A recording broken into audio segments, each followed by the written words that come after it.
जब तक लोग तुम्हें दीवाना न समझें, तुम्हारा ईमान मुकम्मल नहीं हो सकता। ये जो तुमने कहा, क्या ये हदीस मुबारक है?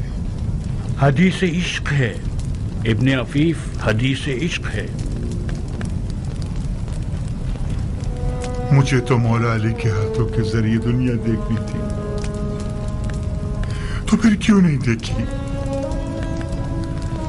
इश्क अली के रास्ते की निशानियां क्यों खो दी मैंने?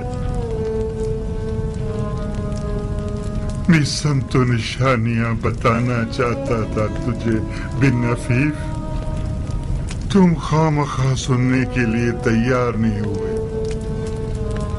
वाहे हो तुझ पर बिन अफीफ, वाहे हो तुझ पर बिन अफीफ, खुद को संभालो बिन अफीफ, खुद को संभालो। तुम अकेले ही आलम इश्क के राह भूले हुए नहीं हो, मैं तो आंखें रखते हुए गुम हो गया। मुझे भी मीसम के खजूर के पेड़ पर लटकाए जाने तक उस पर और उसकी बातों पर यकीन न था।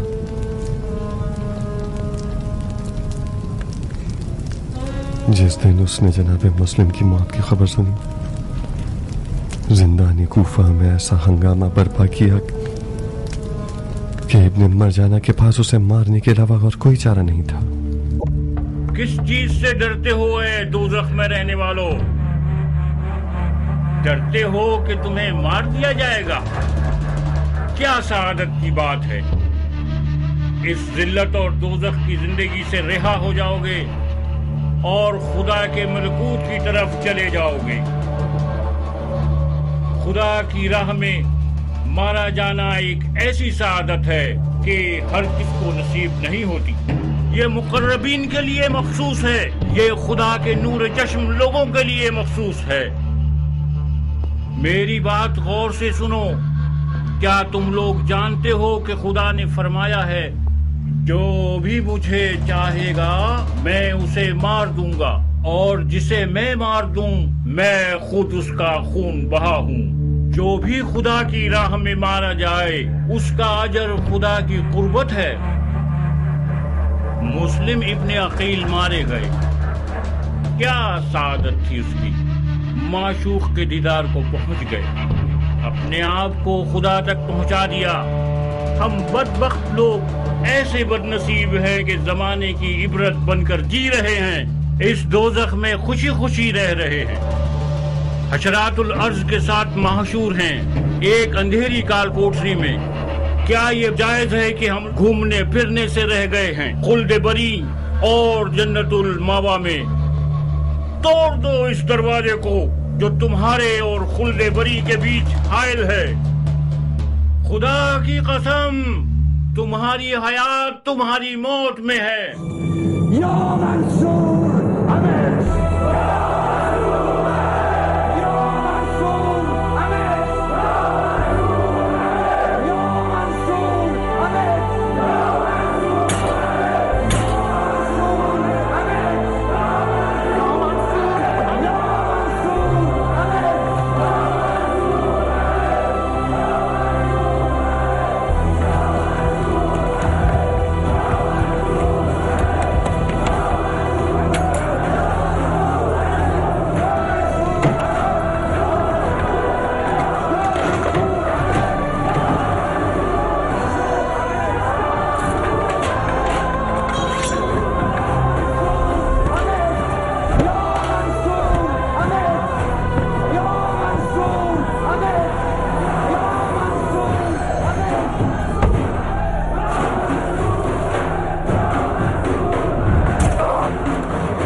जेल के ताले को हाथ मत लगाना।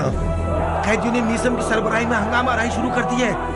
वक्त रिहाई है मुख्तार। इस हंगामा राही में रिहाई नहीं है, खुदकुशी है।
दर्रे खैबर को इश्क ने ही उखाड़ा था, वरना मौला अली हमारी तरह ही के इंसान थे। ये खुदा का इश्क था कि जिसने मौला के बाजुओं को खुदा की बेइंतहा ताकत से भर दिया कि एक ही झटके में दर्रे खैबर को उखाड़ दिया। अपने बाजुओं को इश्क व ईमान से भर दो, फिर देखो क्या क्या मौजज़े दिखाते हैं ये। या मंसूर,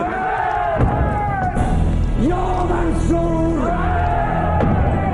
या मंसूर, या मंसूर,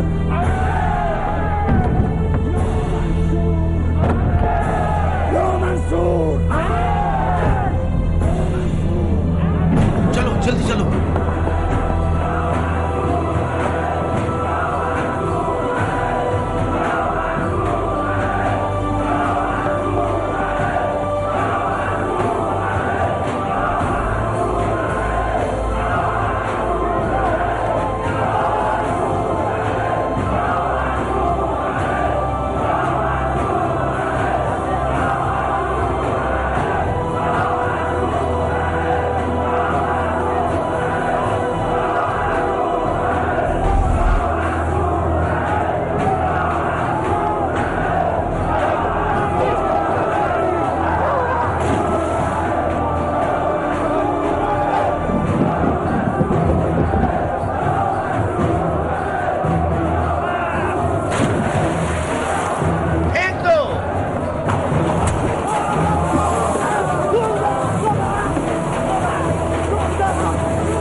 करते हो हैं? खींचो इसे, जोर से खींचो। हटो सामने से, हटो, ले जाओ इसे।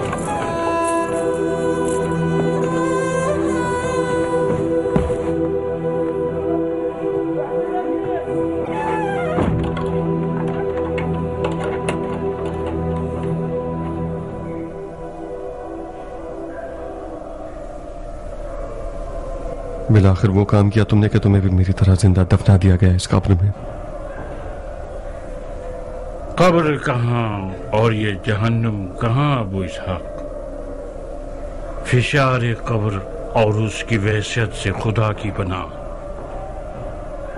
राह कूचा यार बहुत पेचुखम वाली है, ये कैद उस राह का आगाज है। दुआ करो कि इस राह के इन पेचो खम और फरेब और हीलों में गुम न हो जाएं। गुम नहीं होंगे, आसमान पर कोई सितारा नजर आ जाएगा रहनुमाई के लिए। अगर आसमान बादलों से भरा हुआ हो तो फिर? अगर हम चल रहे हों और रास्ते में कुआं आ जाए। बहुत सौ के सर आसमान की तरफ उठे हुए थे, वो कुएं में गिर गए। ऐसे में कैसी खाक अपने सर पर उड़ाएं? घबराओ मत मीसम, रास्ता दुश्वार भी है और पेचो खम वाली भी, मगर हम भी रास्ता न जानने वाले नहीं हैं। हुब्बे अली हमारी राह का निशान है। मैं दीवाना हूं मुख्तार। बेकार बातें मत करो। तुम दीवाने ठहरे तो फिर अक्लमंद कौन होगा? क्या तुम आशिक हो मुख्तार? मेरा जाहिर क्या बताता है? तुम्हारा जाहिर कुछ गलत बयानी कर रहा है, खुसूसन तुम्हारी आंख का जख्म। शैतान से मुहतात रहना मुख्तार। तुम एक बड़े काम के लिए मबूस किए जाओगे। तुम मरजाना के बेटे को मारोगे और उसके मुंह पर जूता मारोगे। उस वक्त अपने पांव के नीचे के कुएं से गाफिल मत होना। मुमकिन है वो तुम्हें दोज़ख की कब्र तक पहुंचा दे।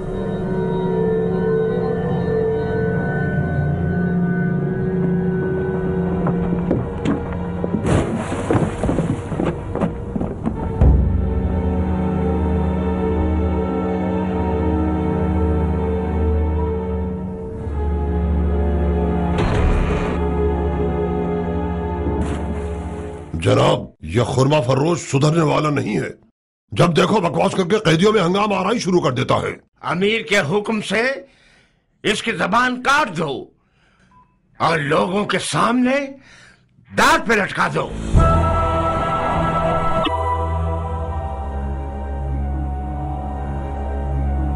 मैं एक बड़े काम पर मबूस किया जाऊंगा।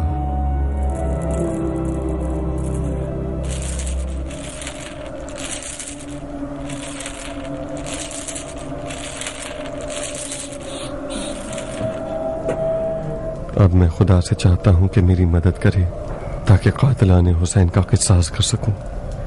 मैं इस आरज़ू के पूरे होने के इश्क में जिंदा हूं। खुदा की कसम, मैं कातिलाने हुसैन को अमान नहीं दूंगा, चाहे वो एक दिन में 1000 बार तौबा कर लें। अगर मेरा उन हरामजादों को अमान न देना मुझे दोज़ख के कुएं तक ले जाए तो मैं उस कुएं और दोज़ख पर भी राजी हूं। मुख्तार, मिसम बशारत के साथ साथ डराने वाला भी था अबू इसाक। उसने तुम्हें एक बड़े काम की बशारत तो दे दी है, मगर एक बड़े खतरे से डराया भी है। कातिलाने हुसैन का किसास जरूर करो, मगर कीना और खुदख्वाही की बिना पर नहीं।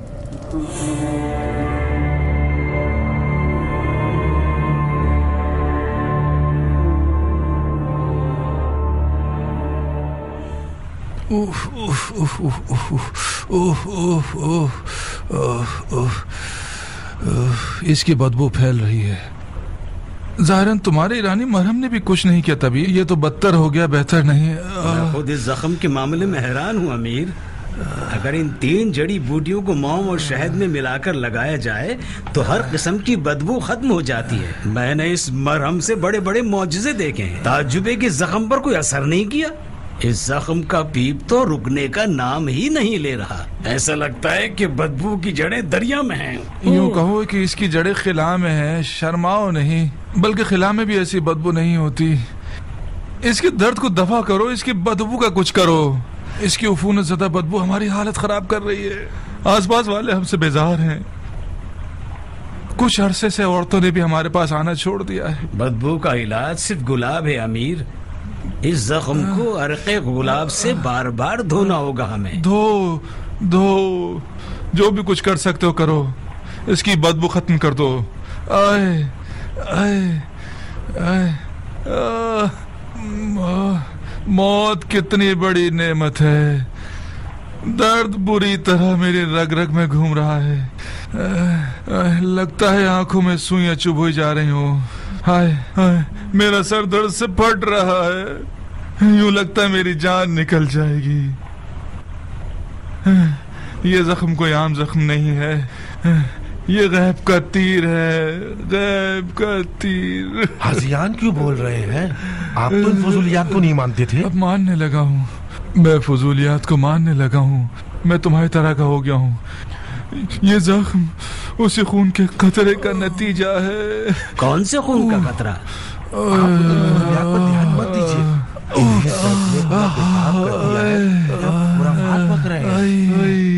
माफी चाहता हूँ सरकार। मैंने कई बार आप लोगों की ये राज भरी गुफ्तगू सुनी है। आप लोग जो भी जानते हैं तबीब से मत छुपाइए।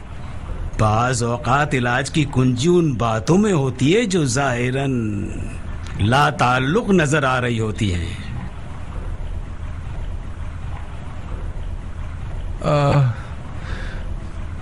तबीब,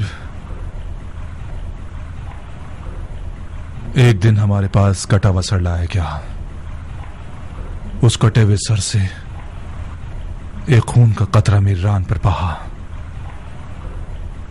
उसके दूसरे दिन से इस जगह पर जलन और खारिश जाहिर होने लगी और फिर ये लाइलाज जख्म बन गया। मुमकिन है कि वो खून का कतरा जहरीला हो और उसकी वजह से जख्म बन गया हो। ये खिलाफ अक्ल है सरकार। ये वहम है, खुराफात है। उस कटे हुए सर से कतरा आपकी रान पर गिरा, मगर 10 कतरे मेरे हाथ पांव पर गिरे। मुझे तो कोई बीमारी नहीं हुई। इन फजूलियात को तुमने मेरे दिमाग में डाला है और अब तुम ही इसका इनकार कर रहे हो। इनकार करने वाले पर लानत। मैं अब भी यकीन रखता हूं कि ये जख्म नजर बद का अंजाम है। आपको नजर लगी है। पिछली कामयाबियां जो कूफे में आपने हासिल की हैं, उसकी वजह से बद नजरों ने आपको नजर लगा दी है। इस जख्म की दवा दुआ है। शायद कोई तिलिस्म हो जो सहर और जादू से ठीक हो सके। तुम इन फजूलियात को मानते हो तबीब? तमाम तबीब हजरात किसी माकूल वजह की तलाश में रहते। ये सहर और जादू सिर्फ झूठ और फरेब हैं कि लोगों की जहालत को रंबालों ने अपनी माश का जरिया बना लिया है। इल्म तिब में हर बीमारी की कोई वजह होती है और हर वजह की दवा होती है। अगर वजह पता चल जाए, हर बीमारी ठीक की जा सकती है। पता लगाओ, वजह पता लगाओ। मुझे डर है बिला आखिर ये जख्म मेरी हड्डियों तक सरायत कर जाए और उसे गला दे। किसी ने आपको देखा तो नहीं? मैं यहाँ चोरी करने नहीं आई हूँ कि मुझे किसी के ना देखने का ध्यान हो। मेरा मकसद ये था कि किसी ने आपको पहचाना तो नहीं। आप किस बात से डर रहे हैं? क्या आपको ये डर है कि आपका मकाम कूफे के उस सफाक हाकिम की नजर में गिर जाएगा? बानो उमरा, मकाम मंजिलत का मसला नहीं है। इब्ने ज़ियाद जिस पर भी शक करे उसे ज़मीबोज़ कर देता है। उसे बू भी मिल जाए कि मैं मुख्तार और उसकी अहले बैत और साथियों से किसी भी किस्म का मिलाप रखता हूं, मेरी हस्ती को वीरान कर देगा। वो मुख्तार को अपने शदीद तरीन दुश्मनों की सफ में रखता है।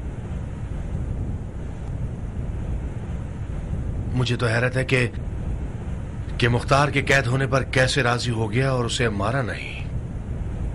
मार देगा, कुछ देर नहीं कि अगर इसी तरह से जिंदान में रहा तो मुख्तार जिंदान में ही मर जाएगा। वो मुख्तार को तकलीफें देकर मारना चाहता है। खुदा आपके बुजुर्गों की मगफिरत करे। आप किस बात की तवक्का है? मैं इस मामले में क्या कर सकता हूँ? मैं कुछ नहीं कर सकता। तुम मुख्तार के चचाजाद भाई हो ज़ायदा। तुम और मुख्तार एक खून से हो, एक नस्ल से हो, तो फिर इन रिश्तों का क्या फायदा? आप तो मुख्तार के रिश्तेदार हैं। अगर आप उसकी मदद ना करेंगे तो खैरों से क्या तवक्को? नहीं हो सकता बानो। आप क्यों नहीं मान रही? खुदा रसूल की कसम, अगर मेरे जैसों की शफात का कोई भी फायदा हो सकता तो मैं कोई मुजायका नहीं करता। मैं डरता हूं कि मुख्तार के लिए ऐसा कोई भी कदम उठाना उसकी मौत का बाइस बन जाएगा। मैं ये नहीं कहती कि आप मुख्तार की आजादी के लिए कुछ करें। मुख्तार जख्मी है, उसका जख्म पक चुका है, उसे तबीब और मरहम की जरूरत है। मैं चाहती हूँ कि कुछ ऐसा कीजिए कि कम से कम अंधा ना हो जाए। कितना गलत हुआ कि हम मुख्तार के चचाजाद भाई बन गए। जनाब ज़ायदा इब्ने कुद्दामा, तुम मेरे काबिल एतमाद लोगों में से एक हो। तुम्हारा मामला मुख्तार से बिल्कुल अलग है। मैंने चाहा कि तुम अपना फर्ज समझकर हमारी और खलीफा की हुकूमत की एक मदद करो, जो कि हर मुसलमान की शरई जिम्मेदारी है।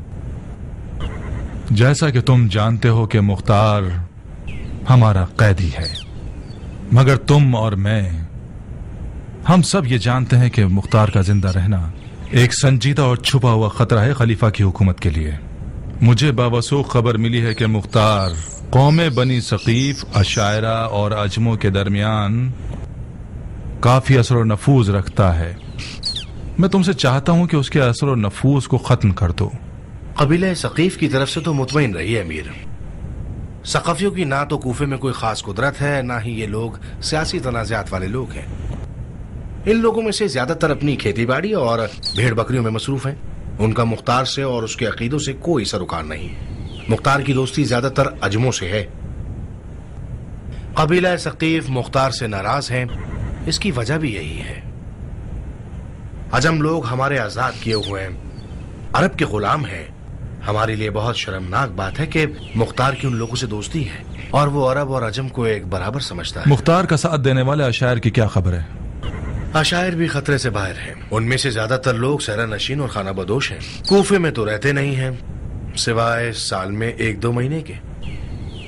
ठीक है, मगर इन सब के बावजूद हमें मुख्तार के नफूज और उसके ना दिखने वाले लश्कर से गाफिल नहीं रहना चाहिए।